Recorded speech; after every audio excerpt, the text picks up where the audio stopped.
Assalamu alaikum dear students, welcome back in the next session of optics।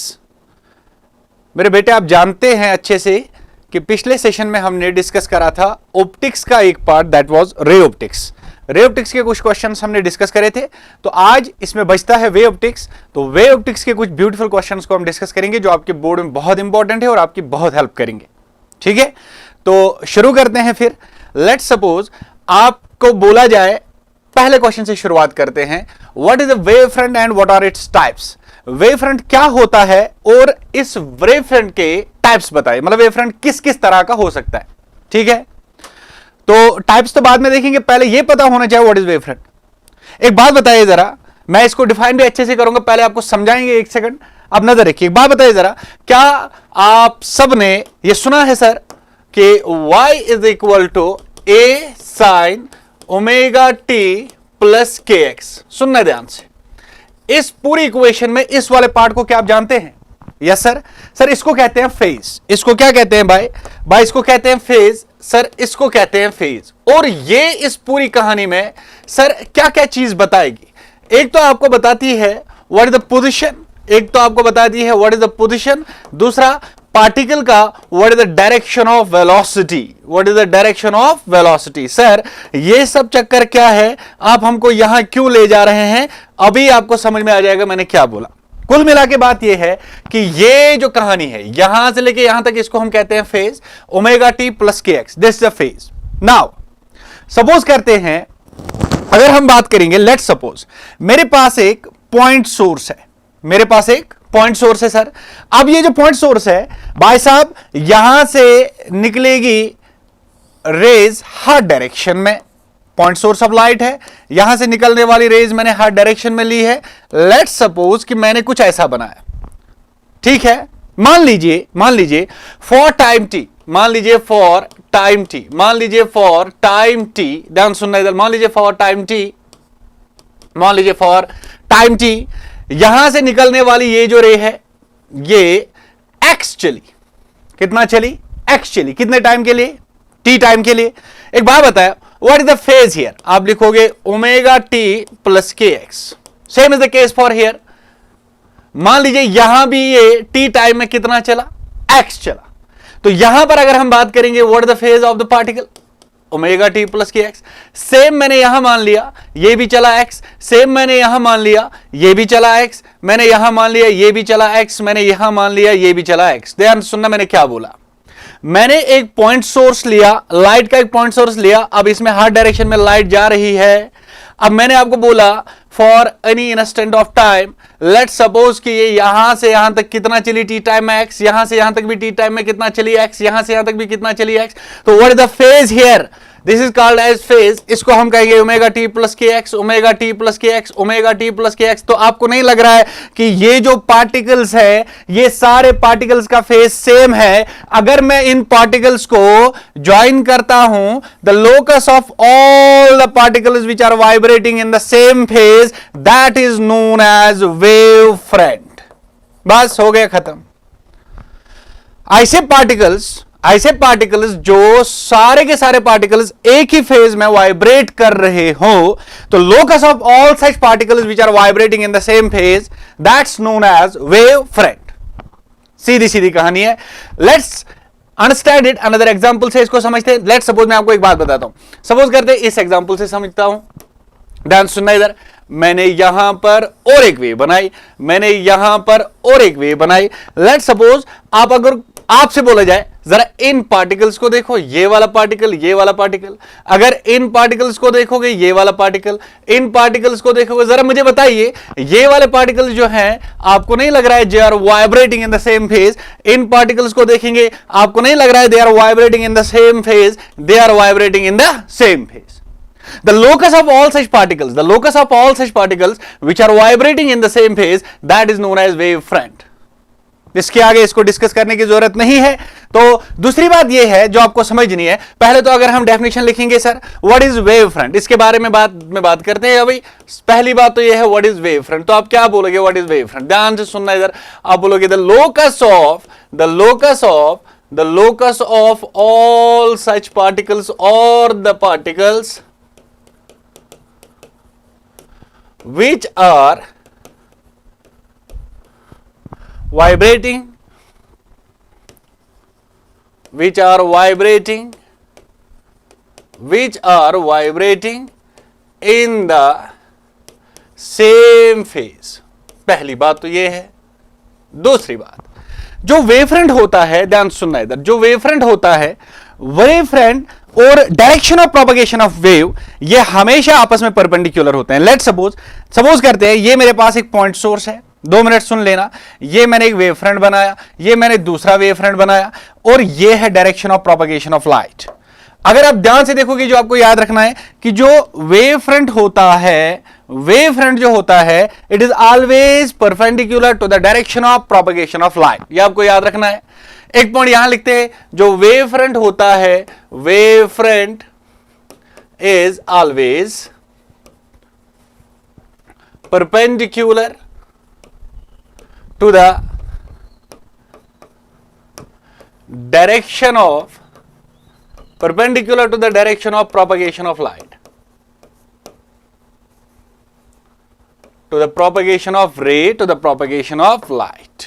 ऐसा लिखो, पहली बात। दूसरी बात, अगर मैं आपसे कहूं, ध्यान सुनना इधर, क्या मैं ऐसा बोल सकता हूं, क्या ये वाला पार्टिकल, ये वाला पार्टिकल और ये वाला पार्टिकल, या क्या ये पार्टिकल, ये पार्टिकल, ये पार्टिकल, ये पार्टिकल, अब हम जान चुके हैं भाई साहब कि ये सेम फेज में वाइब्रेट कर रहे हैं, तो what is the phase difference between the two particles? That is zero. अगर इसका फेज सेम है, what is the phase difference? That is zero. इसका सेम है, what is the phase difference? That is zero. दूसरी बात जो हमको याद रखनी है वेवफ्रंट में, आप लोग याद रखोगे कि वेवफ्रंट में हम याद रखेंगे दूसरा पॉइंट, हम रखेंगे the phase difference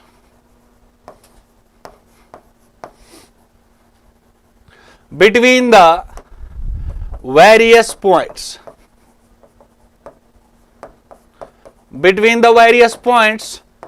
on a wavefront is zero। तीसरी और एक बात जो आप याद रखोगे कि वेवफ्रंट जो होता है ये ट्रैवल करते हैं हमेशा, वेवफ्रंट जो होता है ये ट्रैवल करते हैं हमेशा। तीसरा, wavefront travels in the forward direction। मैं फिर से एक बार आपको समझाता हूं, एक बार फिर से रिपीट करता हूं, क्योंकि हम बोर्ड्स के क्वेश्चन डिस्कस करते हैं, इनको टाइम भी नहीं लगना चाहिए और कट टू कट बातें होती हैं, ध्यान से सुनना। What is wavefront? What is wavefront? मैंने आपको बोला वो सारे particles, the locus of all such particles which are vibrating in the same phase, that is wavefront. दूसरी बात, वेवफ्रंट और direction of propagation of light, wavefront and direction of propagation light they are perpendicular to each other. दूसरा, अगर किसी wavefront के आप बहुत सारे पार्टिकल्स को देखते रहे हो तो वो सेम फेज में वाइब्रेट कर रहे हैं सर, तो इसका मतलब यह हुआ कि उनके बीच का जो फेज डिफरेंस है दैट इज जीरो। तीसरी बात, वेवफ्रंट जब चलेगा, वेवफ्रंट चलता है इन फॉरवर्ड डायरेक्शन। खत्म कहानी। अच्छा सर, इसमें आपने एक और क्वेश्चन ऐड करा था, that was what are the types of wavefronts. ध्यान सुनना इधर, that was what are the types of wavefront. देखिए यहां पर मैंने आपको बोला था, एक तो मैंने बोला था व्हाट इज वेवफ्रंट, दूसरा मैंने बोला था व्हाट आर द टाइप्स आपको बताने, what are the types of wavefront. अब हम बात करेंगे what are the types of wavefront. सीधी सीधी बात है, types of wavefront. What are the types of wavefront? Wavefront किस किस तरह का हो सकता है, ध्यान सुनना इधर। इसमें कहानी ये है, ये डिपेंड करता है सोर्स पे। पहला, अगर पॉइंट सोर्स है, याद रखना, अगर पॉइंट सोर्स है। दूसरा, अगर लाइन सोर्स है, अगर लाइन सोर्स है। तीसरा, आपने सुना होगा अगर source is at large distance. Source अगर बहुत दूर है, सोर्स अगर बहुत दूर है, लेट्स सपोज एट इन्फिनिटी, तो आने वाली रेज होती है पैरेलल। पहली बात, अगर सोर्स पॉइंट सोर्स है, याद रखना, अगर सोर्स पॉइंट सोर्स है तो जो वेव फ्रंट होते हैं वो होते हैं स्फेरिकल। खत्म कहानी। जो वेव फ्रंट होते हैं वो होते हैं स्फेरिकल। याद रखना, वेव फ्रंट स्फेरिकल। यहां मैं लिखता हूं वेव फ्रंट जो है दैट इज स्फेरिकल।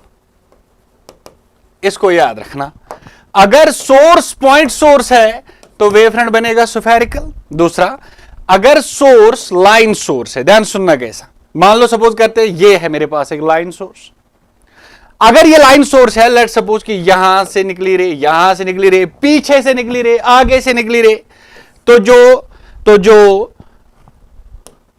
सर, तो किस तरह का वेव फ्रंट बनेगा sir?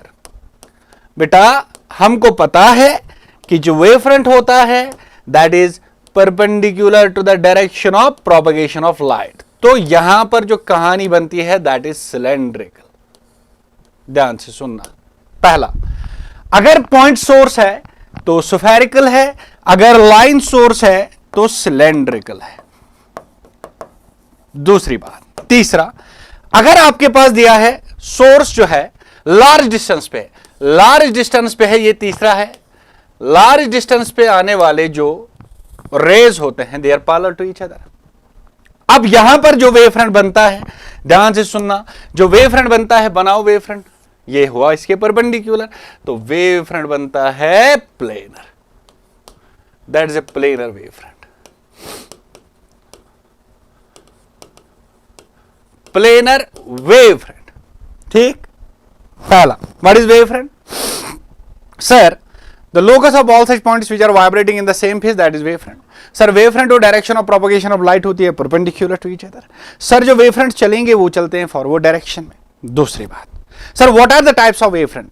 Depends upon the type of source. अगर सोर्स पॉइंट सोर्स है तो वेव फ्रंट है स्फेरिकल, अगर लाइन सोर्स है तो वेव फ्रंट बनेगा सिलेंड्रिकल, अगर सोर्स लार्ज डिस्टेंस पे है, अगर लाइट आ रही है फ्रॉम इंफिनिटी तो पैरेलल रेज आएंगे, तो पैरेलल रेज पे जो वेव फ्रंट तुम बनाओगे that is planar. That's all me Lord, ठीक। क्वेश्चन नंबर सेकंड, अगर क्वेश्चन नंबर सेकंड की हम बात करते हैं, क्वेश्चन नंबर सेकंड जो इसमें दिया है दैट इज हाइगन्स प्रिंसिपल। जानते होंगे सब, क्या कहा था हाइगन ने? हाइगन ने कहा था जो लाइट है, लाइट जो है ये जब ट्रैवल करते हैं, travels in the form of A wave. कौन सी वेव? Longitudinal wave. क्या हाइगन के अकॉर्डिंग मीडियम की जरूरत पड़ी? Yes sir. उस मीडियम को इसने नाम क्या दिया? ईथर। हालांकि लेटर ऑन ये सब कहानी सच नहीं थी, मीडियम की कहानी कुछ सच नहीं थी। हाइगन के प्रिंसिपल में बहुत सारे फ्लॉज भी थे, लेकिन क्योंकि हमको अभी यहां ऐसे ही पढ़ना है तो आपको याद रखना है कि इसने करा क्या था। तो हाइगन ने क्या बोला था? पहली बात तो यह है, हाइगन ने बोला था जब लाइट चलेगी it will travel in the form of wave form, it will travel sorry in the form of wave fronts. Light travels in the form of wave fronts. दूसरी बात, ध्यान से सुनना, पहले जो मैंने कहानी बोली, आपको इससे पहले वाली भी कहानी पता होगी कि अलग अलग जमाने में अलग अलग टाइम पे क्या क्या हुआ था। पहले न्यूटन आए थे, कार्पस्क्यूलर थ्योरी दी थी, फिर बीच में आ गया हाइगन, उसके बाद आपको पता ही है इलेक्ट्रोमैग्नेटिक स्पेक्ट्रम थ्योरी या मैक्स प्लैंक का नाम सुना ही होगा। सही बात है। तो हाइगन ने क्या बोला था वो हमको डिस्कस करना है। हाइगन ने क्या कहा था? पहले तो इतना याद रखना है कि हाइगन ने कहा था लाइट जो है वेव है। हाइगन ने कहा था लाइट चलेगी in the form of wave front चलेगी। अब वेव फ्रंट क्या होता है ये हमने अभी पढ़ा। अब और क्या बातें इसने बोली वो हमको पता करनी है। ध्यान से सुनना इधर। पहली बात जो इसने बोली, बोला, ध्यान से सुनना इधर, बोला लाइट जो है ये इसका प्रिंसिपल है, light travels in the form of wave front. ध्यान से सुनना इधर, in the form of wave front. Light चलेगी in the form of wave front, और वेव फ्रंट के बारे में आपको पूरी कहानी पता है। दूसरी बात, अब मान लीजिए सर, सपोज करते हैं मैं आपसे कहता हूं ये मेरे पास है एक सोर्स। ध्यान सुनना इधर, ये मैंने बनाया वेव फ्रंट। अब हाइगन ने बोला कि इस वेव फ्रंट का ध्यान सुनना इधर, each point on the wave front, ये वाला each point on the wavefront act as a secondary source of disturbance। इनको नाम दिया गया wavelets। ध्यान सुनना इधर, क्या बोला इसने बोला लेट सपोज, ये मान लो, सपोज करते हैं ये मेरे पास एक प्लेनर वेवफ्रंट है, ऐसे समझो। अब इस प्लेनर वेवफ्रंट का हर एक पॉइंट एक्ट करेगा सेकेंडरी सोर्स, और ये जनरेट करता है सेकेंडरी वेवलेट्स। क्या जनरेट करता है? Secondary wavelets which spreads in all directions, which spreads light in all directions। ध्यान से सुनना। तो क्या बोला दूसरा पॉइंट? इसने बोला दूसरा पॉइंट बोला या ऐसा लिख सकते हैं, every point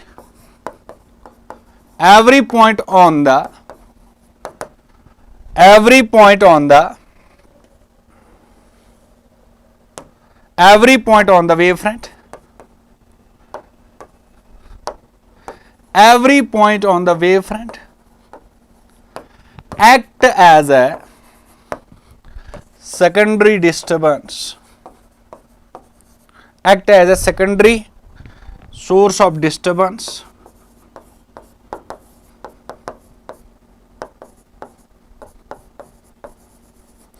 known as wavelets या सेकेंडरी वेवलेट्स। इनको वेवलेट्स कहते हैं, इसको याद रखना, इनको कहते हैं वेवलेट्स। ये इसका दूसरा पॉइंट था। पहला पॉइंट क्या था? वेव फ्रंट के बारे में इसने बोला लाइट चलती इन the form of wave front, तो वेव फ्रंट हमको पता है क्या होता है। दूसरा बोला कि जब ये वेव फ्रंट बना, वेव फ्रंट का हर एक पॉइंट एक्ट करेगा एज सेकेंडरी डिस्टर्बेंस, उनको नाम दिया गया वेवलेट्स। तो हर एक पॉइंट यहां बनाएगा, जनरेट करेगा सेकेंडरी वेवलेट्स। तीसरा पॉइंट इसने क्या बोला? तीसरा पॉइंट कुछ ऐसे समझाते हैं, ध्यान से सुनना। इधर मुझे एक बात समझाओ पहले। लेट्स सपोज ये मेरे पास एक वेव फ्रंट है, ये मेरे पास एक वेव फ्रंट है। अभी हमने सोचा, अभी हमने सुना, अभी हमने सीखा कि इसका हर एक पॉइंट, ये वाला पॉइंट, ये वाला पॉइंट, ध्यान से सुनना इधर, ये एक्ट करेगा as secondary source of disturbance, जिनको तू कहता है वेवलेट्स। अगर ये एक्ट करेगा as secondary source of distance, तो लेट्स सपोज मैं आपसे कहता हूं, सपोज करते हैं ये एक सोर्स था, इस सोर्स से बना ये एक वेव फ्रंट। अब इस वेव फ्रंट का हर एक पॉइंट एक्ट करेगा एज न्यू सोर्स। तो जब ये चलेंगे, लेट्स सपोज कि मान लीजिए कि टी टाइम में ये चला, ये पॉइंट टी टाइम में चला, सपोज स्पीड है v, स्पीड है v, मैं टाइम t की बात कर रहा हूं, मैं टाइम t की बात कर रहा हूं। लेट्स सपोज कि टी टाइम में कितना चलेगा vt, ये टी टाइम में कितना चलेगा दैट इज vt, ये कितना चलेगा दैट इज vt। यहां आर्क बनाओ, आर्क बनाओ, आर्क बनाओ, सेकेंडरी वेवलेट्स ही तो बनाने हैं। अब एक कॉमन टेंजेंट ड्रा करो फॉरवर्ड डायरेक्शन में, यहां पर तुमको मिलेगा एक और वेव फ्रंट जिसको हम कहते हैं न्यू वेव फ्रंट। ये था इसका तीसरा पॉइंट। कैसे बनाना है न्यू वेव फ्रंट? जो वेवलेट्स आपने बनाए, लेट्स सपोज जो हमने वेवलेट्स बनाए, ये पॉइंट, ये पॉइंट, ये पॉइंट बनाए आपने वेवलेट्स, सही बात है। ये वेवलेट, ये वेवलेट, ये वेवलेट। अब टेंजेंट ड्रा करो इन पे फॉरवर्ड डायरेक्शन में। अब ये कौन सा वाला बना? This is new wave front. अच्छा, और एक बनाना हो तो शाबाश, this is new wave front. और एक बनाना हो तो क्या करोगे? और एक बनाना है तो जो आपने नया बनाया, जो आपने नया बनाया उस पे बात करो। अगर हमने नया बनाया तो अब ये एक्ट करेगा, ये एक्ट करेगा, ये एक्ट करेगा। अब यहां पर और वेवलेट्स, तो उन पे टेंजेंट ड्रा करो। तो क्या क्या बात इसने करी? तीसरी बात जो इसने बोली, ध्यान सुनना इधर, जो तीसरा इसने बोला, क्या बोला इसने? The common tangent, the common tangent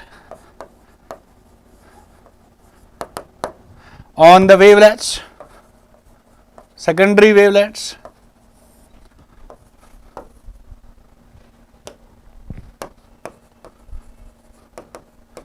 in the forward direction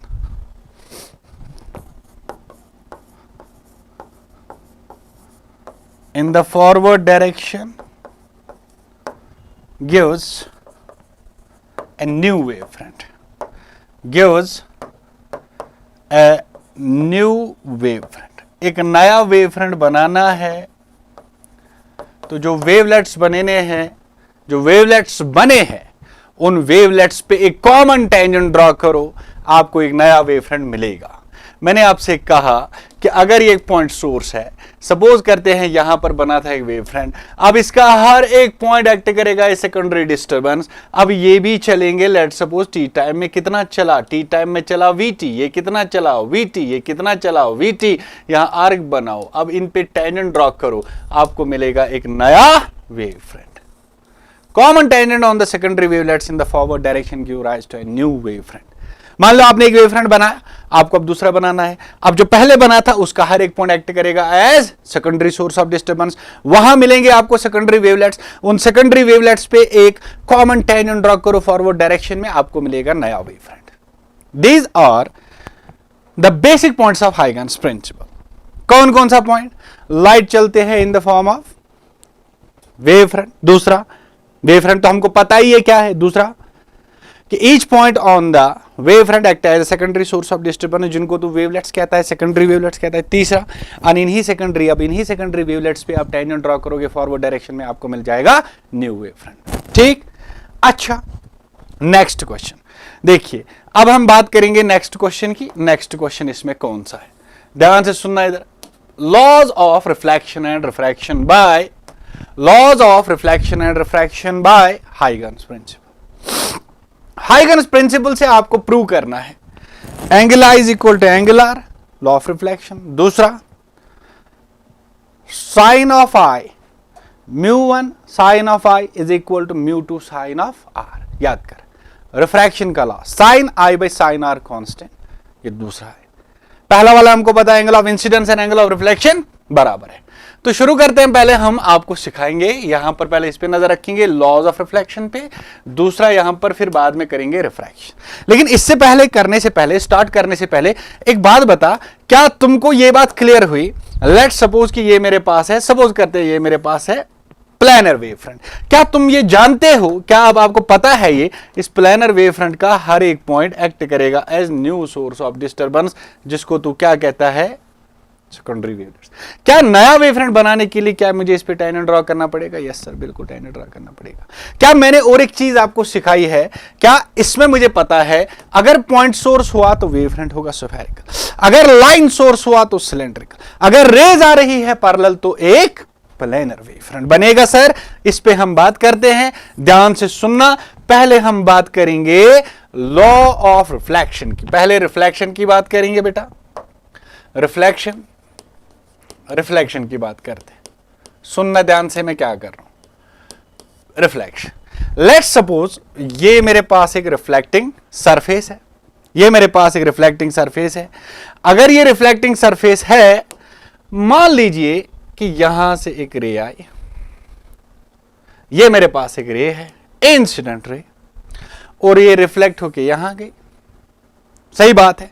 मान लीजिए और एक रे आई, इसके पैरेलल रे आई, ये और एक रे आई, सपोज करते हैं ये रिफ्लेक्ट होके कुछ ऐसे गई। सुनना ध्यान से, ये रिफ्लेक्ट होके कुछ ऐसे गई।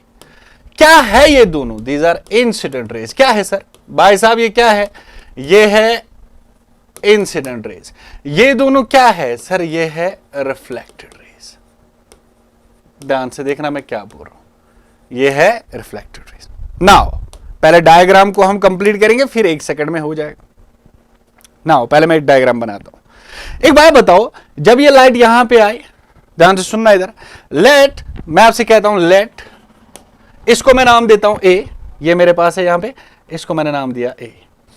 Late at T is equal to 0, at T is equal to 0, A B, मैं एक वेव फ्रंट बनाऊंगा, A B is a wave front, A B is an incident wave front, rather incident wave front, एक incident wave front बनाता हूं। ध्यान से सुनना इधर, सुनना ध्यान से मैंने क्या करा। अब ये दोनों आए पैरेलल, अब ये पैरेलल रेज है, क्या मैं यहां पर एक वेव फ्रंट बना सकता हूं? ये मैंने जो व्हाइट कलर का बनाया है, ये क्या है? ये है बी। मैंने बोला एट टी इक्वल 0 पे मैंने एक वेव फ्रंट बनाया, और वेव फ्रंट हमेशा होता है आने वाले रेज, जाने वाले रेज, इंसिडेंट रेज या इन डायरेक्शन प्रोपगेशन ऑफ लाइट के परपेंडिकुलर होता है। तो what is this angle here? अगर आपसे बोला जाएगा, पहली बात तो यह है कि ये एंगल कितना होगा? 90, ये एंगल कितना होगा? 90। तो मैंने यहां क्या लिखा? Let at equal 0, A B is an incident wave front. ये जो मैंने यहां पर बनाया इंसिडेंट रेज पे बनाया है, इसको मैंने कहा है this is incident wave front. आ जाओ ध्यान सुनना इधर। अब यहां पर अगर मैं तुमसे कहूं कौन सी रे है, this is reflected ray. Let suppose मैं क्या करता हूं, मैं इस रिफ्लेक्टेड रे पे भी एक वेव फ्रंट बनाता हूं, क्योंकि वेव फ्रंट इसका कुछ ऐसा बनेगा। ध्यान से सुनना, इसको मैंने कहा ए, इसको मैंने कहा बी, इसको मैं कहता हूं सी, और इसको मैं कहता हूं डी। पहली बात, what is A B? Sir what is A B? इसको कहते हैं incident wave front, incident wave front. दूसरा, what is C D? Sir C D जो है, this is reflecting wave front, इसको कहते हैं reflecting wave front, wave front. मैंने इंसिडेंट रेज पे एक वेव फ्रंट बनाया, मैंने रिफ्लेक्टिंग रेज पे एक वेव फ्रंट बनाया। अब मैं आपको समझाता हूं, अब होगा क्या? ज्योमेट्री की बात है, बात खत्म। ध्यान सुनना, एक वेव फ्रंट बनाया यहां पे, एक वेव फ्रंट बनाया यहां पे, इसको मैंने बोला this is incident wave front, इसको मैंने कहा this is reflecting wave front. सही बात। एक बात बताइए जरा, अगर मैं आपसे कहूं, ध्यान से सुनना इधर, ना नजर रखना इधर, मैंने क्या कहा? अगर यहां पर ये वेव फ्रंट है, अब इस वेव फ्रंट का ये वाला पॉइंट, इस वेव फ्रंट का ये वाला पॉइंट एक्ट करेगा सेकेंडरी सोर्स ऑफ डिस्टर्बेंस। अब जितनी देर में ये यहां से यहां तक पहुंचा होगा उतनी ही देर में ये यहां से यहां तक पहुंचा होगा, दैट्स इट। सपोज करते हैं स्पीड जो है स्पीड इज v। तो मुझे एक बात बताओ, for time t let's suppose, ध्यान सुनना इधर, ये एक्ट करेगा as new source of light, ये एक्ट करेगा as new source of light. अब यहां पर क्या होगा, यहां पर एक सेकेंडरी वेवलेट बनेगा। सीधी सीधी बात, मुझे नया एक वेव फ्रंट बनाना है, हमको पता है। तो each point on the primary wave front, each point on the wave front act as a new source of disturbance. जब ये new source of disturbance act करेगा, अब मैंने अभी बोला था कैसे, जैसे सपोज करते हैं ये एक पॉइंट था, ध्यान सुनना इधर, मैंने क्या बोला, ये एक सोर्स था, तो मैंने क्या बोला, ये टी टाइम में मान लो वीटी चला, तो यहां एक आर्क बनाओ, फिर इस पे एक टैंजेंट ड्रा करो, दैट्स इट। अच्छा, बात करते हैं यहां पे, मुझे एक बात बताइए जरा, कि मैं आपसे कहता हूं कि टी टाइम में ये कितना चला है यहां से यहां तक, टी टाइम में ये चला v इंटू टी। बता, ये यहां से यहां तक कितना चला होगा टी टाइम में, ये चला होगा v इंटू टी। इसका मतलब ये हुआ, पहला पॉइंट ये है। दूसरा पॉइंट ये है कि क्या मैं बोल सकता हूं ए बी जो है that is equal to B C, that is equal to A B जो है, सॉरी ए डी जो है, जितना यहां से यहां तक चला उतना तब तक से यहां से यहां तक चला होगा। ए डी जो है मैंने लिखा ए डी जो है that is equal to, A D किसके बराबर है, ए डी किसके बराबर है, फिर से देख, A D is equal to B C. मतलब जब तक ये यहां से यहां तक चला तब तक ये यहां से यहां तक आया होगा। ये चला यहां से यहां तक, स्पीड है v, तो v इंटू टी। ये चला यहां से यहां तक, स्पीड है v, टाइम है t, v इंटू टी। इसका मतलब ये हुआ कि ए डी किसके बराबर है, that is simply equal to b into C. दूसरा पॉइंट ये पता होना चाहिए। दूसरा पॉइंट सुन ले, क्या बोला मैंने बोला इधर ही समझने वाली बात है, ये एक्ट करेगा as new source of disturbance, ये एक्ट करेगा अब न्यू सोर्स ऑफ डिस्टर्बेंस। ये वाला वेव फ्रंट है प्राइमरी वेव फ्रंट, या ये वाला वेव फ्रंट है incident wave front. Incident wave front का ये वाला पॉइंट और ये वाला पॉइंट एक्ट करेगा new source of light, act करेगा सेकेंडरी वेवलेट। अब मुझे और एक वेव फ्रंट मैंने बनाया, ये कैसे बनाऊं, तुमको मैंने बोला है कि मान लो यहां से यहां तक चला, ये यहां पर एक आर्क है, ये यहां से यहां तक चला वीटी, यहां पर एक आर्क है, उन दोनों पे टैंजेंट ड्रॉ करो, that is secondary wave front, that is new wave front, sorry. तो इसका मतलब है जितनी देर ये यहां से यहां तक चलेगा उतनी ही देर यहां से यहां तक चलेगा। इसका मतलब है ये और ये बराबर है इसके। अब लेट्स सपोज मैं तुमसे कहता हूं 2 मिनट, नॉर्मल का नाम सुना ही होगा। मान लो कि ये एंगल जो है इसको मैंने मान लिया this is I, this is आई। अगर ये आई है तो इतना बता दो मुझे, अगर ये आई है, सीधी सीधी बात है, पहले ये बता ये कितना है, 90 डिग्री। अगर ये आई है तो बता ये कितना है। सर ये सारा एंगल कितना है, ये एक वेव फ्रंट है, इस इंसिडेंट रे पे आ रहा है, ये 90 है, ये आई है, तो व्हाट इज दिस, 90 माइनस आई। अब अगर ये 90 माइनस आई है तो जो मुझे चाहिए वो कितना है, सर ये यहां पर है सिंपली आई। आजा, लेट्स सपोज कि यहां पर मैंने और एक डाल दिया, ये मैंने डाल दिया, ये मैंने मान लिया दिस इज आर। बता, अगर ये आर है, बता ये वेव फ्रंट इसके साथ कितना एंगल बना रहा है, ये वेव फ्रंट इस रिफ्लेक्टेड रे के साथ कितना एंगल बना रहा है। सर दिस इज 90, ये आर है, तो ये कितना हुआ, 90 माइनस आर।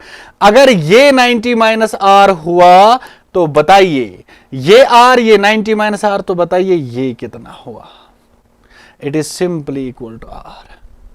सीधी सीधी बात है, ये 90 है, इसमें से ये 90 माइनस आर है, बचा कितना है, आर। बस हो गई कहानी। ध्यान से सुनना, पहले मैंने एक बताया, ध्यान सुनना क्या करा मैंने, एक रिफ्लेक्टिंग सरफेस लिया, पहले मैंने 2 इंसिडेंट रेज को डाला, ये 2 इंसिडेंट रेज पैरेलल है, एक टकराई यहां, एक टकराई यहां। अब जब यहां पे टकराई तो मैंने क्या कहा, एट इक्वल 0 ए बी पे मैं एक बनाऊंगा प्लानर वेव फ्रंट। तो मैंने बनाया एक प्लानर वेव फ्रंट जो इन रेज के परपेंडिकुलर होगा, तो बना लिया। अब अगर मुझे और एक वेव फ्रंट बनाना है तो क्या करना चाहिए, मुझे पता है ये एक्ट करेगा as new source of light, ये एक्ट करेगा as new source of light. अब ये चलेगा आगे, लेट सपोज स्पीड है v, टाइम है t, ये चला आगे vt, तो ये भी उतनी देर तक यहां से यहां तक चलेगा। अब फिर मैंने यहां पर और एक नया वेव फ्रंट बनाया। अब मैंने ज्योमेट्री से बोला कि ये वाला है i, तो ये वाला है r। अब मुझे बस इतना बता दो कि अगर मैं आपसे कहूं फ्रॉम ट्रायंगल, पहली बात तो ये है, ध्यान सुनना इधर। नाउ अगर आपसे कहा जाएगा, यहां पे ध्यान सुनना इधर, अगर आपसे कहा जाएगा यहां से देखना पहला पॉइंट, फ्रॉम द ट्रायंगल, ध्यान सुनना इधर, अगर आपको दिख रहा होगा फ्रॉम ट्रायंगल, एक ट्रायंगल नजर आ रहा होगा, फ्रॉम ट्रायंगल, यहां से देखना ए बी और C, from triangle A B and C. एक बात बताओ, what is sine I? Sine I किसके बराबर होगा सर? साइन आई किसके बराबर होगा सर? ये आई है, ये वाला इसका क्या हुआ? परपेंडिकुलर, ये क्या हुआ? हाइपोटेन्यूज। तो बताओ क्या लिखूंगा मैं? परपेंडिकुलर कितना है इसका? That is BC, perpendicular is BC divided by hypotenuse is AC। क्या मैं लिख सकता हूं विच इंप्लाइज दैट BC जो है that is equal to AC sine of I? BC जो है that is equal to AC sine of I, हो गया, that is equal to AC sine of I. Now आ जाओ, ये हो गया पहला पॉइंट। दूसरा, अगर मैं बात करूं दूसरे वाले की, दूसरा पॉइंट, फ्रॉम ट्रायंगल, एक और ट्रायंगल नजर आ रहा होगा, फ्रॉम ट्रायंगल, किस वाले ट्रायंगल से जरा देखो, ए यहां पर एक ट्रायंगल है, ये यहां पर D है और ये यहां पर C है, बताओ ADC। अब मुझे एक बार बताओ, ये वाला एंगल ADC, तो ये दिख रहा है R, बताइए बताइए साइन ऑफ R को मैं क्या लिखूं? बोलिए, साइन ऑफ R को क्या लिखेंगे? This is A, this is D and this is C, this is R, तो what is sine of R? Sir इसका जो परपेंडिकुलर है that is AD, sir this is AD, sir जो hypotenuse है 90 ये हुआ, ये हो गया hypotenuse, this is AC, sir this is equal to AC। Sir यहां पर आप और एक इक्वेशन बना सकते हैं भाई साहब, क्या? AC sine of R that is equal to AD, बन गई इक्वेशन, ठीक है। अब मेरे पास कितने इक्वेशंस आए? एक आया BC that is equal to AC sine of I, ये हो गया, AC sine of R that is equal to AD। क्या तुम जानते हो कि AD और BC बराबर है? AD और BC बराबर है, ये हुआ AD, ये हुआ BC। ध्यान से सुनना इधर, नाउ नाउ नाउ नाउ ध्यान से देखना, now AD is equal to BC। ध्यान से सुनना इधर, मैंने क्या बोला? क्या मैंने पहले ही बोला? AD जितना यहां से यहां तक चला होगा उतनी देर में यहां से यहां तक पहुंचा होगा, तो मैंने बोला AD is equal to BC, होगी कहानी खत्म। अगर AD और BC बराबर है, इसका मतलब ये हुआ AC sine I is equal to AC sine R, therefore इसका मतलब ये हुआ कि AC sine I is equal to AC sine R। कहां गया ये?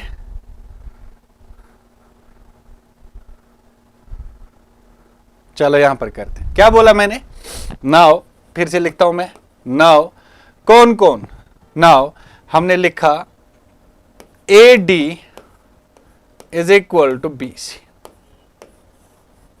AD is equal to BC, therefore AC sine of I is equal to AC sine of R।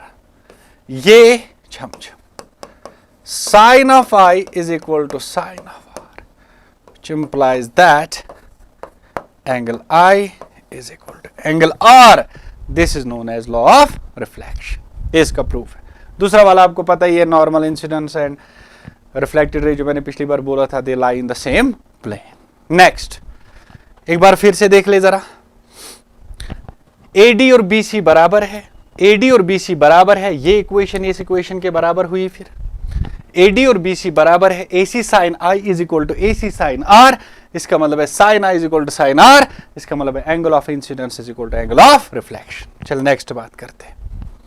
दूसरा जो इसमें है रिफ्रैक्शन का लॉ, लॉ ऑफ रिफ्रैक्शन। ध्यान सुनना, क्या होता है लॉ ऑफ रिफ्रैक्शन, जिसको तो सिनेल्स लॉ भी कहता है।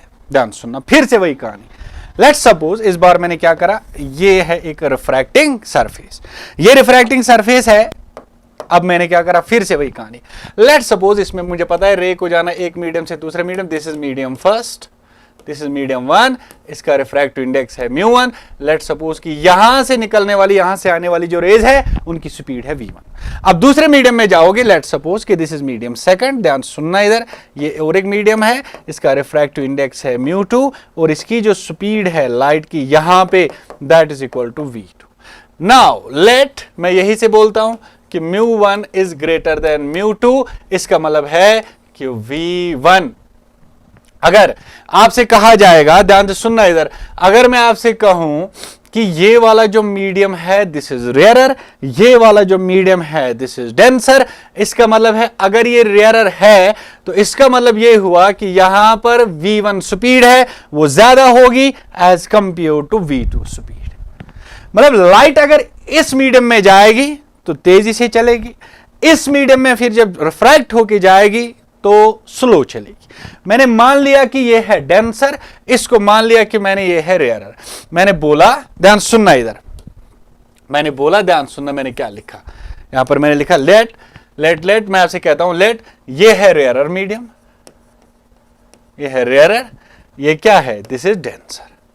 मतलब मैं बोलूंगा लेट, मैंने शायद इससे पहले μ1 लिखा था, ये होगा μ2 इज ग्रेटर देन μ1, इसका मतलब ये हुआ कि v1 is greater then v2। पहले ये बात तुम समझ लो, पहले ये बात समझ लो, मैंने कुछ नहीं करा, this is a refracting surface, this is a refracting surface. ध्यान से सुनना, एक रिफ्रैक्टिंग सरफेस लिया, ऊपर वाले मीडियम में रिफ्रैक्टिव इंडेक्स है μ1, दूसरे वाले में है μ2, यहां पर आने वाली जो रे की स्पीड है दैट इज v1, यहां पर है v2। Let μ2 is greater than μ1, this is denser and this is rarer. सही बात है।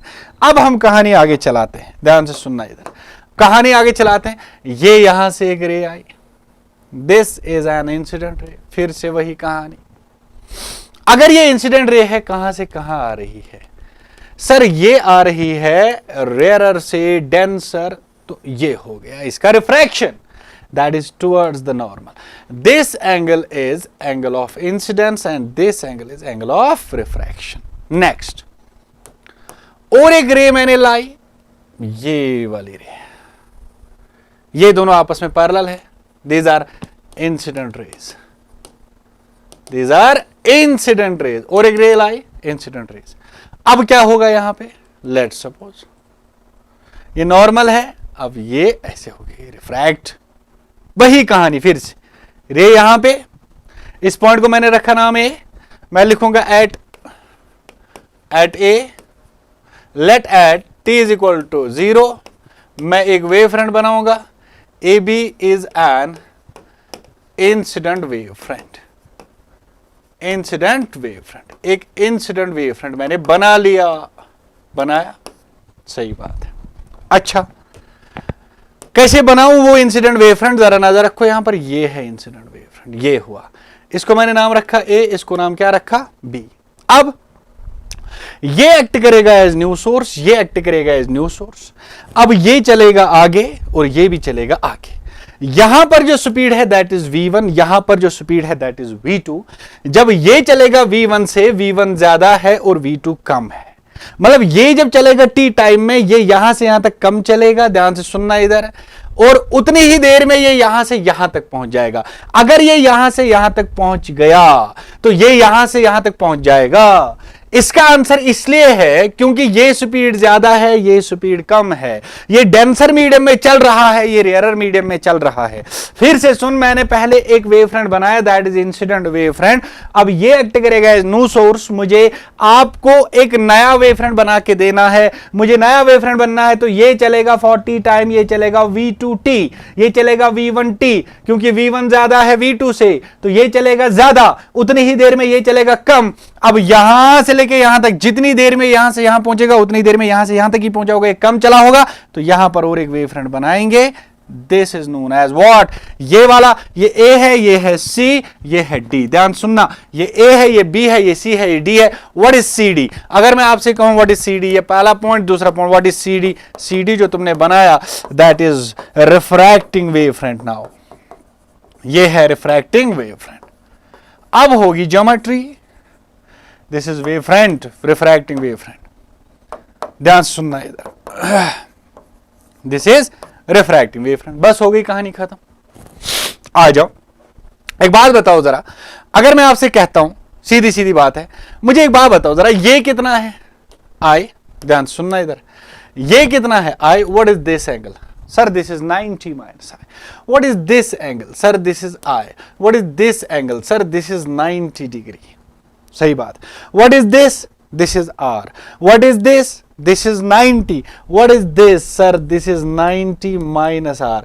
अगर ये 90 माइनस आर है, ये 90 है, तो ये एंगल कितना बचा, दिस इज सिंपली आर। हो गई कहानी खत्म। अच्छा मुझे इतना बता दे जरा, अगर मैं तुमसे कहूं इसी में आपको एक ट्रायंगल नजर आएगा ए बी एंड डी, बता, पहला पॉइंट लिखूंगा मैं यहां पे, ये हो गया तीसरा पॉइंट। नाउ बता from triangle A B and D, अच्छा एक बात बता, ये यहां से यहां तक कितना चलेगा, ये चलेगा v1t, ये यहां से यहां तक कितना चलेगा, इसको मैं लिखता हूं v2t, मतलब यहां से यहां तक कितनी डिस्टेंस है v2t, ये यहां से यहां तक कितना चला, दिस इज v1t। ठीक है सर, बताओ फ्रॉम द ट्रायंगल ABD, फिर से वही कहानी बता, साइन आई किसके बराबर आएगा, कोई दिक्कत नहीं है sir, this is I, this is perpendicular, this is hypotenuse, तो व्हाट इज दिस, तो मैं लिखूंगा साइन आई के बारे में अगर मैं बात करूंगा तो बताओ क्या आएगा, शाबाश, sine I perpendicular, sir BD divided by hypotenuse, sir a hypotenuse AD, सीधी सीधी बात है। दूसरा चौथा पॉइंट शाबाश, बता फ्रॉम द ट्रायंगल ACD या ADC, फ्रॉम ट्रायंगल ADC, दिख रहा होगा ADC, बता साइन आर, यहां लिखता हूं मैं, बोल शाबाश, sine of R is equal to, शाबाश, sine of R is equal to, शाबाश, sine of R is equal to perpendicular, that is AC, hypotenuse that is AD, that is AD, this is equation A, this is equation B, simple सी बात है। सुन ले ध्यान से, मैंने क्या करा, लॉ ऑफ रिफ्रैक्शन को प्रूव करने के लिए मैंने क्या करा, मैंने दो इंसिडेंट रेज लाई, एक मीडियम से दूसरे मीडियम में जाना है, ऊपर वाले मीडियम का मैंने रिफ्रैक्टिव इंडेक्स रखा μ1, दूसरे का रखा μ2, ऊपर वाले रेज का स्पीड मैंने माना v1, दूसरे वाले का यहां पर जब चलेंगी तो v2 से चलेंगी।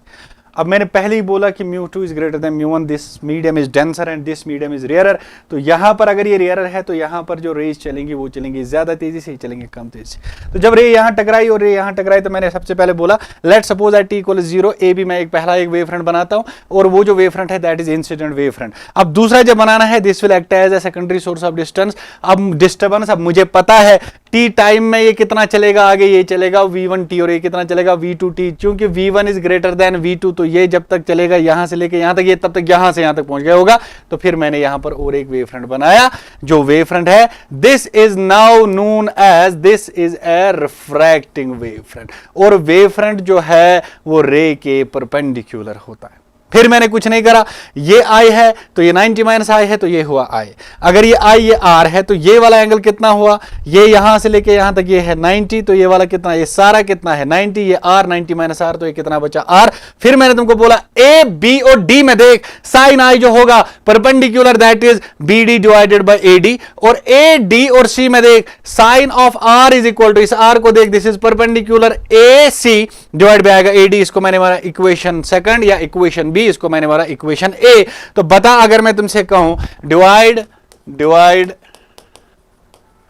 ए equation A and equation B, बता क्या लिखेगा, इक्वेशन ए और इक्वेशन बी को डिवाइड करो, डिवाइड इक्वेशन ए और इक्वेशन बी को डिवाइड करो, divide A and B, divide A and B, बताओ क्या आएगा, ये बन जाएगा साइन ऑफ आई, ये बन जाएगा साइन ऑफ आर, सीधी सीधी बात है। ये क्या बन जाएगा यहां पे जरा बता, ये कितना है, this is B D by A D, ठीक है यहां पर मैंने लिखा this is B D divided by, आ जाएगा A D whole divided by क्या बन जाएगा, शाबाश, होल डिवाइडेड बाय क्या बन जाएगा, this is A C by A D, शाबाश, this will be A C divided by A D. तो बताओ क्या बनेगा सर, शाबाश शाबाश शाबाश शाबाश, सबको आ रहा होगा समझ में, आई होप कि this is sine of I divided by sine of R, एक है, ध्यान सुनना इधर, this is sine of I, sin of I divided by sin of R. Sir, this is equal to, sir, this is BD divided by AD. ये ऊपर जाएगा, this is AD divided by AC. ये और ये छम छम, तो बताओ यहां पर क्या बचा, sin I divided by sin R. This is equal to BD divided by क्या आएगा, AC, which implies that शाबाश sin of I divided by sin of R. This is equal to what is? What is BD? V1T. What is AC? V2T. जरा देख यहां, what is BD? This is V1T. What is AC? This is V2T. T ने T को मार दिया, इसका मतलब यह हुआ सर कि यहां बचा sin of I divided by sin of R, that is equal to V1 upon बचा V2 बचा. नाउ वी नो दैट मैंने आपको पिछली क्लास में बोला था, वी नो दैट म्यू जो होता है inversely related to speed, which implies that mu 1 upon mu 2 किसके बराबर आएगा, या क्वेश्चन के हिसाब से देखते हैं. बताओ, मैं लिखूंगा V1 अपॉन V2 किसके बराबर आएगा, म्यू 2 अपॉन म्यू 1 आएगा. देखिए ये याद रखना, हम जानते हैं ये सब हम सब जानते हैं. V1 by V2 होता है बराबर mu 2 by mu 1, which implies that therefore sin of I divided by sin of R, V1 by V2 था तो म्यू 2 by म्यू 1 लगा दो. इसी को तो कहते हैं mu 1 sine of I is equal to mu 2 sine of R. Hence proved. हो गया खत्म. हमने वेवफ्रंट पढ़ा, हमने टाइप्स ऑफ वेवफ्रंट पढ़े. उसके बाद हाइगन ने क्या बोला, वो बातें 2-3 बोली. उसके बाद रिफ्लेक्शन को कैसे प्रूव करा, रिफ्रैक्शन को कैसे प्रूव करा, ये सारी कहानी हमने खत्म कर दी. ठीक, नेक्स्ट. उसके बाद यहां पे next, what is interference, constructive and destructive. What is interference? सीधी बात है, वेव्स का मिलना, वेव्स का सुपर इंपोज हो जाना, उसको कहते हैं इंटरफेरेंस. इंटरफेरेंस होता क्या है, मान लो 2 वेव्स आए, पहले एक वेव आई, इसका अपना एक एम्पलीट्यूड होगा, अपनी एक इंटेंसिटी होगी. फिर दूसरी और एक वेव आई, उसका अपना एक एम्पलीट्यूड होगा, अपनी एक इंटेंसिटी आई. ये सुपर इंपोज हो गए. अब सुपर इंपोज होने के बाद इनका एक रिजल्ट एम्पलीट्यूड होगा, इनका एक रिजल्टेंट इंटेंसिटी होगी, जो कि इंडिविजुअल एम्पलीट्यूड से, इंडिविजुअल इंटेंसिटी से डिफरेंट होगा. तो इसका मतलब यह हुआ कि जो ये मॉडिफिकेशन आया इंटेंसिटी का, रिजल्टेंट का, in the region of superimposition, that is known as interference. 2 minute का काम है. What is interference? क्या कहते हैं इंटरफेरेंस? वेव्स का सुपर इंपोज होना और उनके एम्पलीट्यूड्स का, इंटेंसिटीज का मॉडिफाई हो जाना in the region of superimposition, that is known as interference.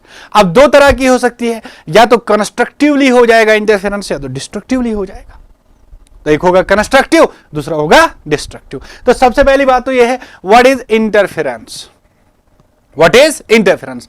हम लिखेंगे when यहां पर बात करते हैं when the two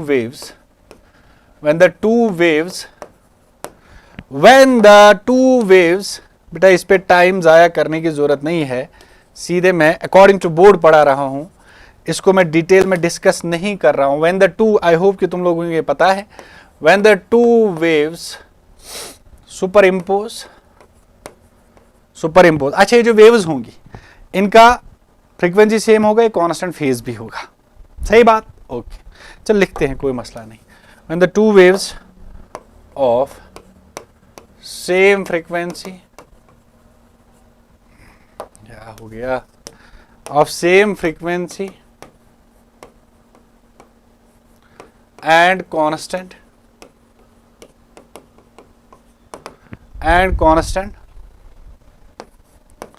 phase superimpose. जब ये सुपर इम्पोज करेंगे, the resultant amplitude, the resultant amplitude or intensity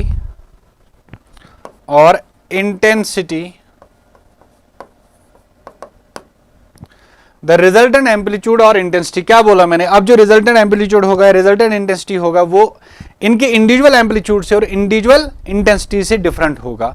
the resultant amplitude और intensity is different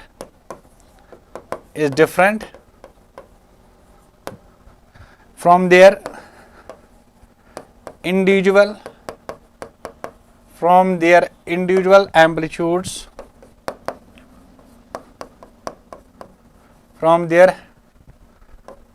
individual amplitudes, or intensities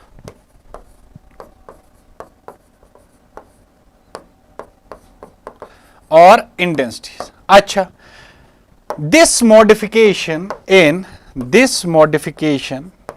ये जो modification आया, this modification in amplitude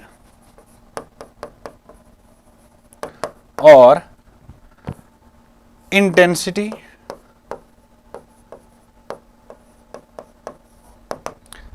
in the region of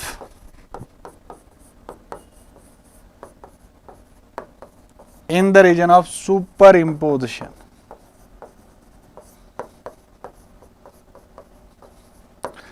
is known as interference. इसी को कहते हैं interference. When two waves of same frequency and constant phase superimpose over each other, the resultant amplitude or intensity is different from individual amplitudes or intensities. This modification in amplitude or intensity in the region of superimposition is known as interference. Waves का मिलना, waves का जुड़ना और जुड़ने के बाद intensities में change आना, एम्पलीट्यूड्स में चेंज आना, कभी ज्यादा होगा कभी कम होगा. अगर इंटेंसिटी मैक्सिमम है तो कंस्ट्रक्टिव है, इंटेंसिटी मिनिमम है तो डिस्ट्रक्टिव है, एम्पलीट्यूड मैक्सिमम है तो कंस्ट्रक्टिव है, एम्पलीट्यूड मिनिमम है तो डिस्ट्रक्टिव है. लेट्स सपोज ऐसे हम करेंगे, सपोज करते हैं, अगर मैं एक साइड लिखता हूं कंस्ट्रक्टिव, ध्यान सुनना, इधर एक साइड मैंने लिखा कंस्ट्रक्टिव, सही बात, एक साइड मैंने लिखा डिस्ट्रक्टिव, क्या करेंगे इसमें, डिस्ट्रक्टिव. ठीक है, पहली बात, यहां पर पहला पॉइंट याद रखिएगा, ध्यान सुनना, इधर एम्पलीट्यूड जो होगा, एम्पलीट्यूड होगा मैक्सिमम, मतलब ए मैक्सिमम जो तू लिखेगा क्या होता है, ए मैक्सिमम किसके बराबर, A1 प्लस होगा A2. यहां पर एम्पलीट्यूड जो होगा मिनिमम, मतलब क्या लिखते हैं हम इसको, हम जानते हैं कि यहां पर एम्पलीट्यूड मिनिमम है, that is equal to A1 minus A2.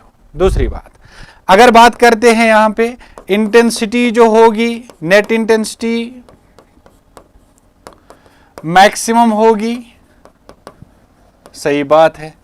क्या होती है मैक्सिमम इंटेंसिटी, तो मैं लिखूंगा इंटेंसिटी जो यहां पर है, मैक्सिमम इंटेंसिटी क्या होता है, I1 प्लस होता है I2 प्लस होता है twice root of I1 plus होता है root of I2, sorry I1 यहां पर होता है, this is I2 plus twice under root of I1 I2. यही कहानी यहां पर बताइए, शाबाश. इंटेंसिटी मैक्सिमम किसके बराबर, intensity minimum, sorry intensity minimum, this is I1 plus I2 minus twice of I1 I2. चलो और एक पॉइंट की अगर हम बात करेंगे, बताइए what is phase difference here, 2n पाई. और एक point, what is path difference here,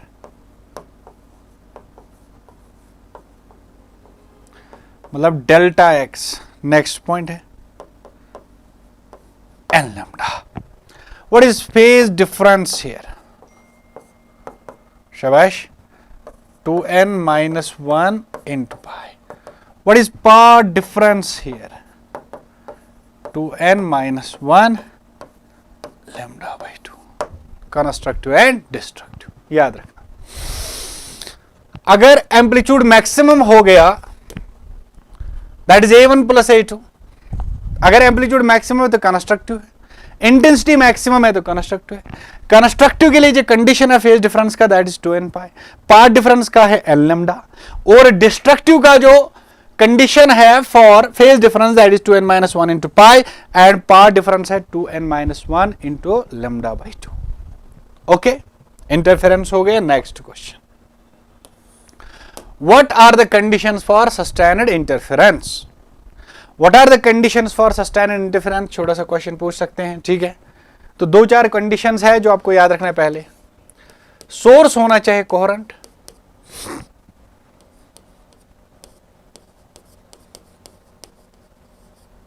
दूसरा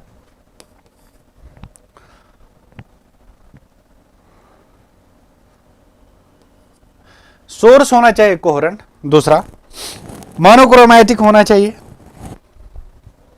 monochromatic,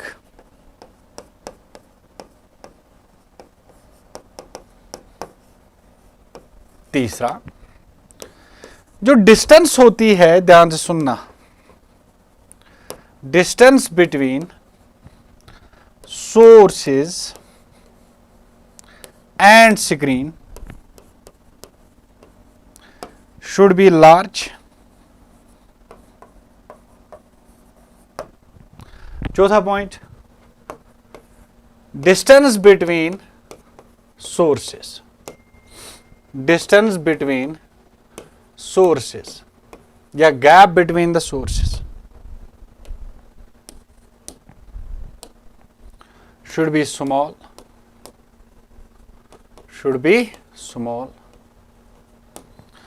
For a good contrast of, next point, for a good contrast of, theoretical is simply good contrast of, for good contrast of maxima or minima, for good contrast of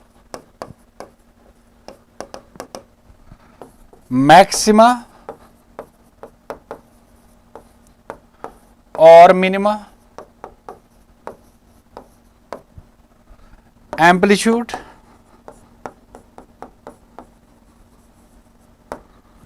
should be nearly as equal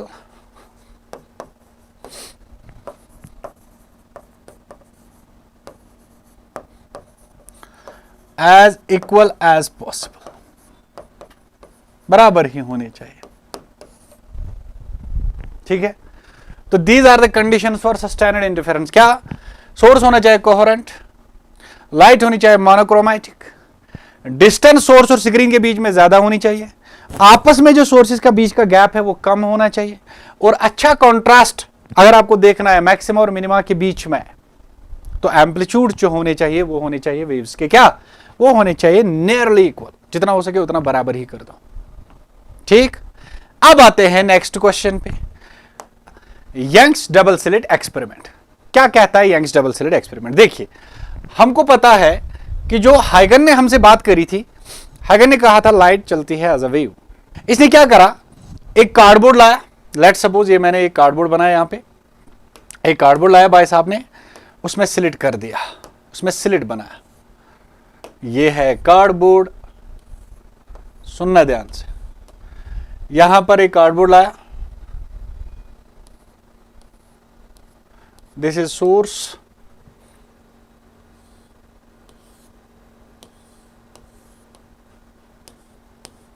ये slit, ये slit, S1 and S2, यहां पे एक screen रख दिया, ये मान लो, समझ जाओ 2 मिनट के लिए, दिस इज अ स्क्रीन। इसने क्या देखा, होना क्या चाहिए था, ये भाई साहब ने देखा क्या और होना क्या चाहिए था? देखिए, एक कार्डबोर्ड लाया, स्लिट बना दिया, उसमें से लाइट पास करा दी गई।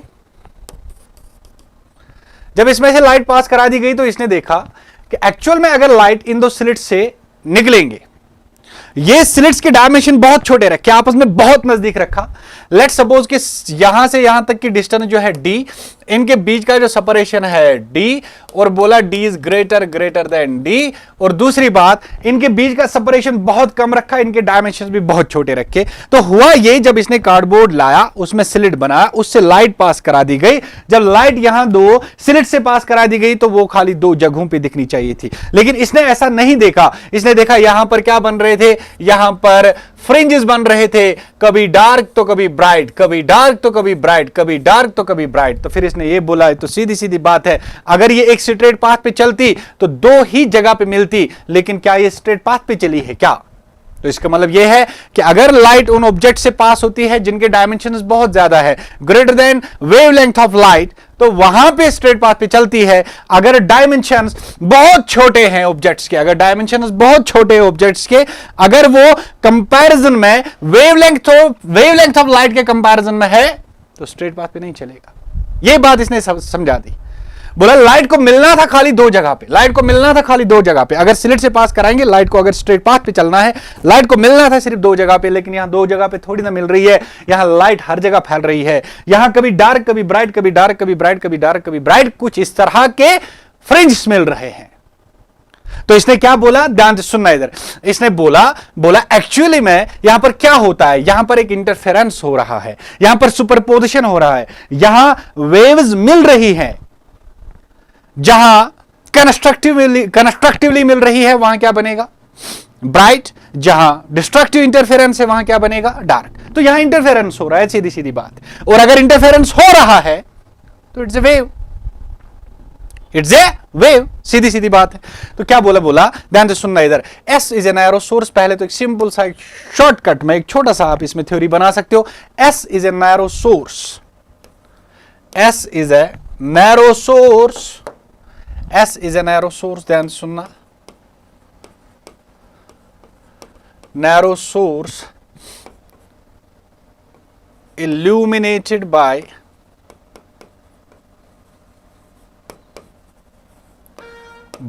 a monochromatic light, illuminated by a monochromatic light which sends the wave friends, which sends the wave friends।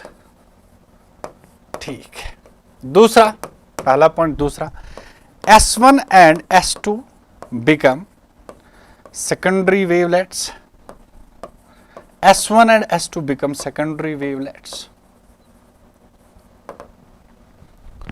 same wavelets which have same frequency and constant phase। तीसरा, पहला point, दूसरा point, तीसरा point, interference pattern is obtained. ये हमको पता है, interference pattern is obtained, मतलब wave superimpose, interference pattern is obtained, सीधी सीधी बात है। ध्यान सुनना, alternate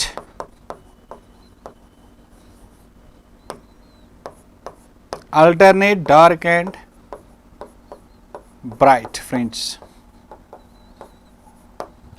alternate dark and bright fringe were obtained, were obtained. ध्यान सुनना, एग्जैक्टली जो यहां पर सेंटर पे बना, याद रखना, जो सेंटर पे एग्जैक्टली बना, इसको कहते हैं सेंट्रल मैक्सिमा। मैंने फिर से बोलना है, एक बार सुन ले ध्यान से। एस जो है, it is a narrow source, इसमें से एक मोनोक्रोमैटिक लाइट डाल दी गई, इसने वेव फ्रंट्स को आगे चलाया। S2 and S1 and S2 are produce the secondary wavelets, ये सेकेंडरी वेवलेट्स दे रहे हैं which are have same frequency और जो कांस्टेंट फेज में चल रहे हैं। दूसरी बात, जब ये यहां पहुंचे तो यहां पर क्या हुआ, interference pattern way obtained, the wave super impose, कहीं पे डार्क, कहीं पे ब्राइट, कहीं पे डार्क, कहीं पे ब्राइट, इस तरह के फ्रिंजेस हमको मिले। अब सवाल यह है, बीच में क्या मिला, सेंट्रल मैक्सिमा। अब उसके बाद पहला डार्क, पहला ब्राइट या दूसरा ब्राइट या तीसरा ब्राइट या दूसरा डार्क या तीसरा डार्क, वो हमको कहां पे मिलेगा, वो यहां से हम सीखते हैं। मतलब सपोज करते हैं, मैं आपसे कहता हूं कि यहां पर मैं लिखूंगा लोकेशन ऑफ nth ब्राइट और nth डार्क, nth ब्राइट और nth डार्क। ध्यान सुनना इधर। nth ब्राइट और nth डार्क। लेट्स सपोज कुछ ऐसे बनाते हैं, ये है मेरे पास एक स्लिट, ये मैंने बनाया दूसरा स्लिट, इसको मैंने कहा S1, इसको मैंने कहा S2। यहां पर मैंने एक स्क्रीन बना दी और ये सेपरेशन मैंने रखा D। सही बात, ये जो इनके बीच का सेपरेशन है that is simply small d, और हम जानते हैं कि d is less than capital D। Suppose करते हैं, ध्यान से सुनना इधर। पहली बात तो ये है, अगर मैं आपसे कहूं पहले सेंट्रल मैक्सिमा की बात करेंगे, ध्यान सुनना इधर। अगर सेंट्रल मैक्सिमा की बात हो रही है, ये है S1, लेट्स सपोज यहां पे सेंट्रल, ये एक रे आई, ये एक वे आई, यहां पर सुपर इंपोज हो गए, तो यहां पर व्हाट इज, मुझे एक बात बताओ जरा, कंस्ट्रक्टिव इंटरफेरेंस हो रहा है कि डिस्ट्रक्टिव? कंस्ट्रक्टिव हो रहा है। तो एक बात बताओ, क्या मैं पहले बोलूंगा सेंट्रल मैक्सिमा के लिए, जहां पर सेंट्रल मैक्सिमा बन रहा है, क्या सेंट्रल मैक्सिमा के लिए क्या मैं बोलूंगा S1P is approximately equal to S2P, which implies that what is path difference, that is 0। इस बात का ख्याल रखना है। यहां पर सेंट्रल मैक्सिमा बना, यहां पर पाथ डिफरेंस है 0, तो ये है सेंट्रल मैक्सिमा। अब सेंट्रल मैक्सिमा तो बना, अब मुझे ये चाहिए कि पहला ब्राइट कहां बनेगा, दूसरा ब्राइट कहां बनेगा, तीसरा कहां बनेगा। Same is the case with the dark fringe. Dark कहां पे बनेगा, लेट्स सपोज जनरलाइज कर देते हैं, मान लो यहां पर एक पॉइंट है P और ये सेपरेशन मैंने मानी है Y। लेट्स सपोज कि ये वो पॉइंट है जहां पर क्या बन रहा है, ब्राइट। ये वो पॉइंट है जहां पर क्या बन रहा है, ब्राइट। तो यहां से एक रे गई, यहां से एक वेव गई, ये कुछ ऐसा है। ध्यान से सुनना इधर। लेट्स सपोज मैं आपसे कहता हूं, आपको एक जनरल कंडीशन डेवलप करके देंगे। लेट्स सपोज, मुझे एक बार बताओ 2 मिनट के लिए, ये एंगल है थीटा, ये एंगल है थीटा। अब इसमें मुझे एक बात बताइए जरा, क्या दूसरा पॉइंट, क्या S1P जो है, क्या वो ज्यादा है कि कम है, दैट इज S2P। क्या यहां पाथ डिफरेंस 0 है क्या? नो सर, यहां पाथ डिफरेंस 0 नहीं है। S1P को देखो और S2P को देखो, क्या इनके बीच में पाथ डिफरेंस है? यस सर, अब इनके बीच में पाथ डिफरेंस है, लेकिन ये पाथ डिफरेंस है कितना? डेल्टा x जो है दैट इज S2P माइनस क्या है, S1P। This is the path difference. अब ये पाथ डिफरेंस को अगर देखना है, मुझे एक बात बताओ, what is this angle, this is theta. आपको नहीं लग रहा है कि जो पाथ डिफरेंस है वो यहां से यहां तक है? ये जो पोर्शन मैंने बनाया, दिस इज पाथ डिफरेंस। अब अगर इस पाथ डिफरेंस को मुझे निकालना है, मुझे एक बात बताइए, पहली सीधी सीधी बात है, ध्यान से सुनना इधर, सिंपल सी बात है, क्योंकि सोर्सेज आपस में बहुत करीब है। अगर सोर्सेज आपस में बहुत करीब है तो यहां पर बनने वाले जो एंगल है वो बहुत छोटे हैं, और स्मॉल एंगल अप्रोक्सीमेशन हम अच्छे से जानते हैं। अगर ये एंगल थीटा है, एक बार बताओ, इस ट्रायंगल से मुझे एक बार बताओ, फ्रॉम द ट्रायंगल, अगर मैं आपसे कहूं ये है S1, ये है S2, और इस वाले पॉइंट को मैंने कहा P', फ्रॉम द ट्रायंगल, एक बात बताइए जरा, फ्रॉम ट्रायंगल, ध्यान से सुनना इधर, S1 S2 P', what is sine of theta? यहां से मुझे समझाए what is sine of theta. Sine of theta है कितना सर? ये हो गया perpendicular, that is equal to delta x। Sir ये हो गया 90 के opposite, that is equal to d, which implies that एक जनरल एक्सप्रेशन मुझे मिला, delta x is equal to d sine theta. फिर से सुन ले, पहले अगर हम सेंट्रल मैक्सिमा की बात कर रहे हैं तो यहां से यहां से यहां ये सुपर इंपोज हो गई S1P, यहां पर मैं इसको नाम रखता हूं P, इसको नाम रखता हूं P'। तो S1P और S2P जो है, दिस इज सिंपली अप्रोक्सीमेटली, ये जो पाथ्स है ये बराबर है, डेल्टा x 0 है, यहां पर बनता है सेंट्रल मैक्सिमा। अब मुझे ये जानना है, इसको मैं लिखता हूं P'। अब मुझे ये जानना है कि पहला ब्राइट कहां बनेगा, पहला डार्क कहां बनेगा, या nth ब्राइट की लोकेशन क्या है, या nth डार्क की लोकेशन क्या है। मैंने एक जनरल पॉइंट ले, लेट्स सपोज कि यहां से लेके यहां पर कितना दूर है, ये y, और अगर ये y दूर है, यहां पर मैंने एक पॉइंट लिया P', लेट्स सपोज कि यहां पर ब्राइट या डार्क बन रहा है। सीधी सीधी बात है। अब इतना मुझे समझ में आ रहा है कि S1P' और S2P' के बीच में पाथ डिफरेंस है। S1P' और S2P' के बीच में पाथ डिफरेंस 0 है नहीं। कौन ज्यादा, ऐसा लग रहा है कि S2P' ज्यादा चला है, S1P' कम चला है, तो S1P' is less than S2P'। इसका मतलब है डेल्टा x कितना है, नॉन जीरो। अब ये डेल्टा x है कितना, अगर ये सोर्स और ये सोर्स आपस में बिल्कुल करीब है, ऐसा लगेगा जैसे पैरेलल रे चल रही है, ये एंगल थीटा, ये थीटा, तो ये भी कितना थीटा। तो यहां से मैंने साइन थीटा से पता लगाया कि डेल्टा x कितना है, डी साइन थीटा। तो ये पार्ट डिफरेंस है डी साइन थीटा। अब हम इस पे कार्रवाई करेंगे।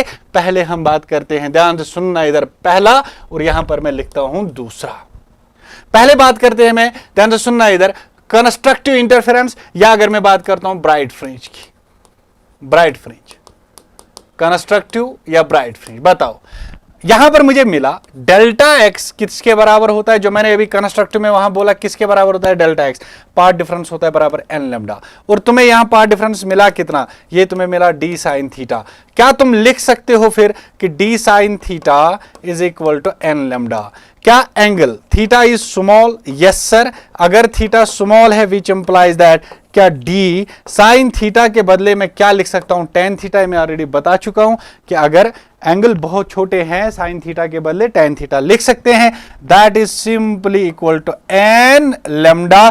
तो बस इतना बता दीजिए कि what is tan theta, that is lambda D upon D.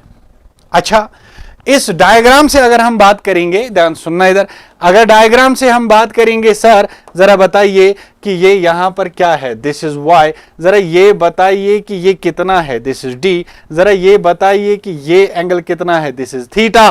तो बताओ what is tan theta, that is perpendicular upon base. That's it sir. तो मैं लिखूंगा नाउ, हम लिखेंगे शाबाश, tan theta is equal to perpendicular y है तो बेस है d, खत्म। Location, what is y, location is the, y is the location of nth bright fringe की बात हो रही है तो मैं लिखूंगा which implies that y upon d, this is equal to what is this, this is n lambda upon लिखूंगा small d। ठीक है, तो what is y, this is n lambda d upon लिखेंगे small d। This is the equation, this is the location of, this is the y is the location of, या this is the distance of nth bright. अच्छा बताइए sir फिर अगर ये nth bright का location है, बताओ फर्स्ट ब्राइट कहां होगा। अच्छा याद रखना n starts from 0 1 2 and so on. बताओ फर्स्ट ब्राइट की बात करते हैं, अगर फर्स्ट ब्राइट की बात करते हैं तो n का वैल्यू रखेंगे 1, तो y1 is lambda D by D. अगर सेकंड ब्राइट की बात करेंगे तो बताओ ये क्या आएगा, 2 लेमडा डी बाई डी। इसी तरह से कहानी आगे चलती जाएगी। This is second bright, this is second bright, okay. This is first bright. Third bright में 3 lambda D by D. Fourth वाला कहां बनेगा, 4 lambda D by D. Next, अगर इसी में दूसरे की बात करेंगे, डिस्ट्रक्टिव इंटरफेरेंस या डार्क फ्रिंज, बात करिए शाबाश। बताओ पहले तो हमने सीखा path difference that is D sine theta, ये हमने सीखा। एंड डिस्ट्रक्टिव इंटरफेरेंस के लिए जो डार्क फ्रिंज है या डिस्ट्रक्टिव इंटरफेरेंस के लिए जो डेल्टा एक्स है अभी लिखा था, that is 2n-1 into lambda upon 2। Therefore ये और ये आपस में बराबर, तो क्या लिखेंगे, D sine theta is equal to 2n-1 lambda upon 2। तो क्या मैं अब डायरेक्टली लिखूं बिना बताए, D tan theta is equal to 2n-1 lambda by 2 because theta is very very small.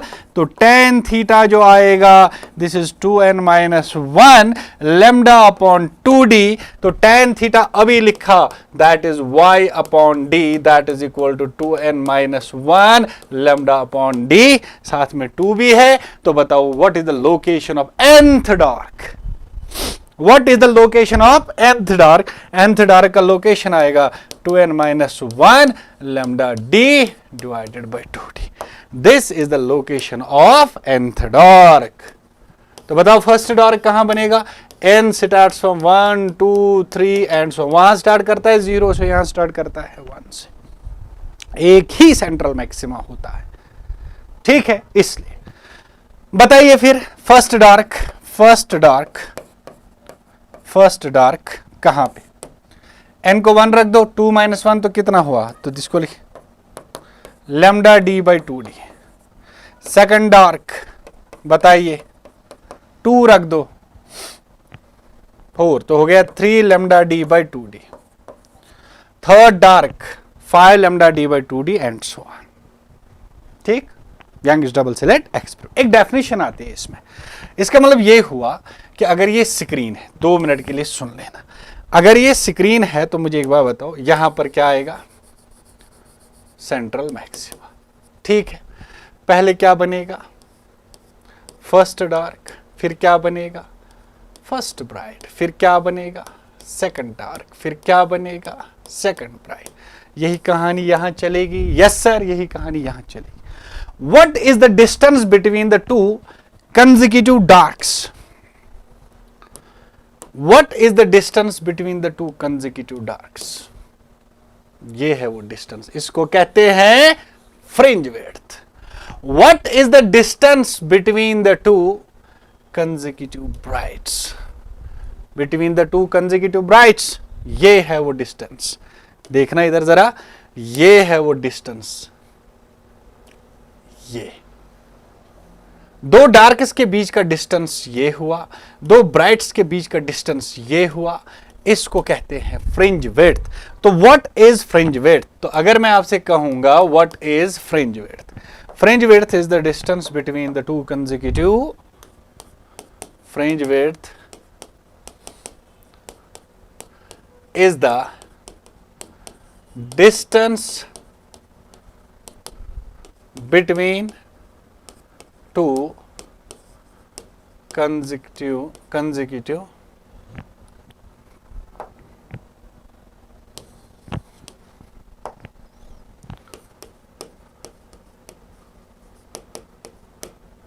brights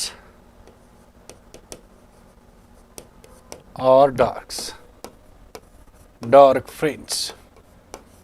कितना आएगा वो जरा देखिए। पहली बात डिनोट करते हैं बीटा से, कहीं से भी कर लो, चलो यहां पर कर लेते हैं, इस वाले से कर लेते हैं यहां से। पहला बीटा कहां पे है, पहला ब्राइट कहां पे है, lambda D by D. Second bright कहां पे है, 2 लैम्डा डी बाई डी पे। तो ये डिस्टेंस कितना हुआ, 2 lambda D by D minus lambda D by D. तो क्या लिखेंगे हम, 2 lambda D by D minus lambda D by D. तो this is simply lambda D by D. इसको हम कह सकते हो this is the fringe width of dark, this is the fringe width of, या डार्क फ्रिंज विड्थ। दोनों बराबर ही होते हैं लेकिन निकालने का तरीका है।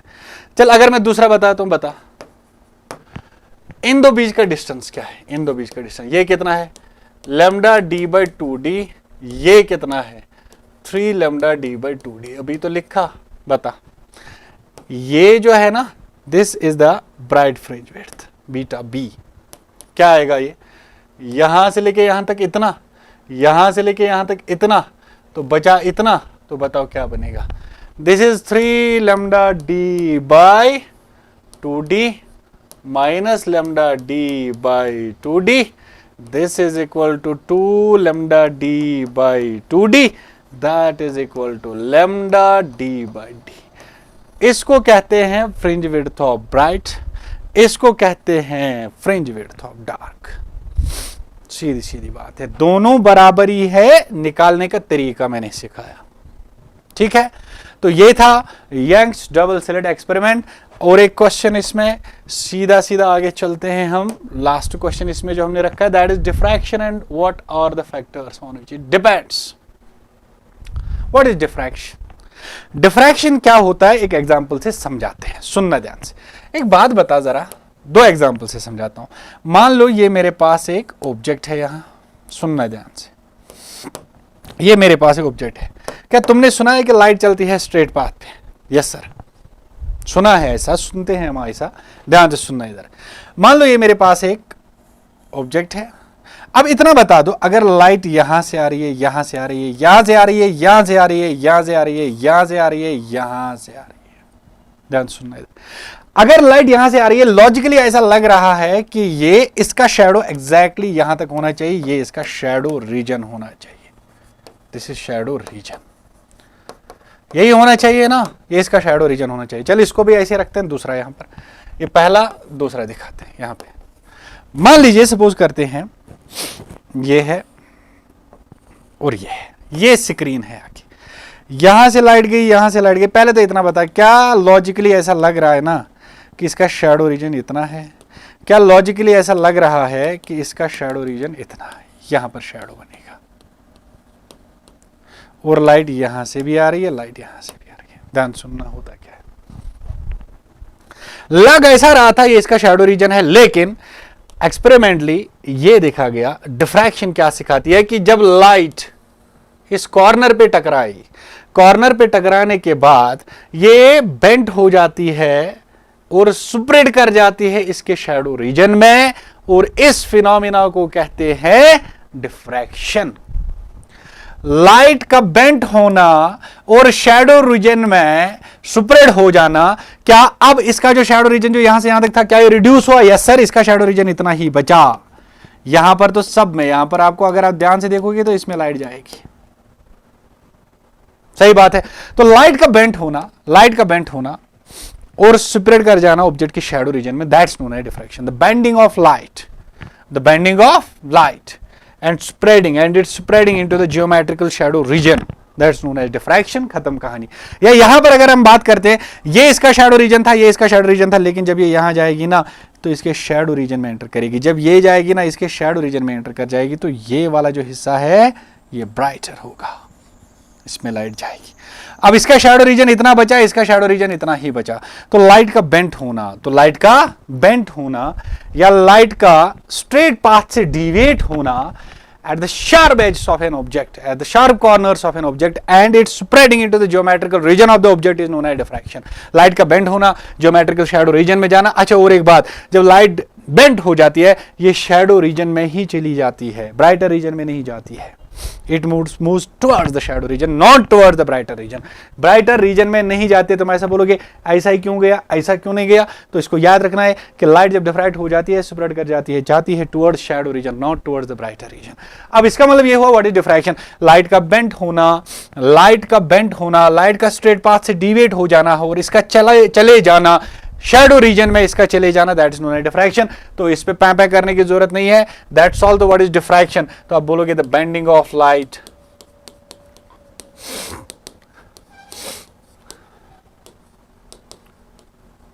the bending of light from the corners or sharp, from the corners or sharp edges, and it's spreading, and it's spreading into the geometrical